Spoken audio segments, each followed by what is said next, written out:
Alright, now these are three jokes. The first one goes, a customer goes to the waiter. Why is my sandwich half eaten?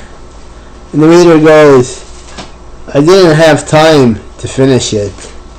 Now, what do you get when you cross a blonde and a lawyer?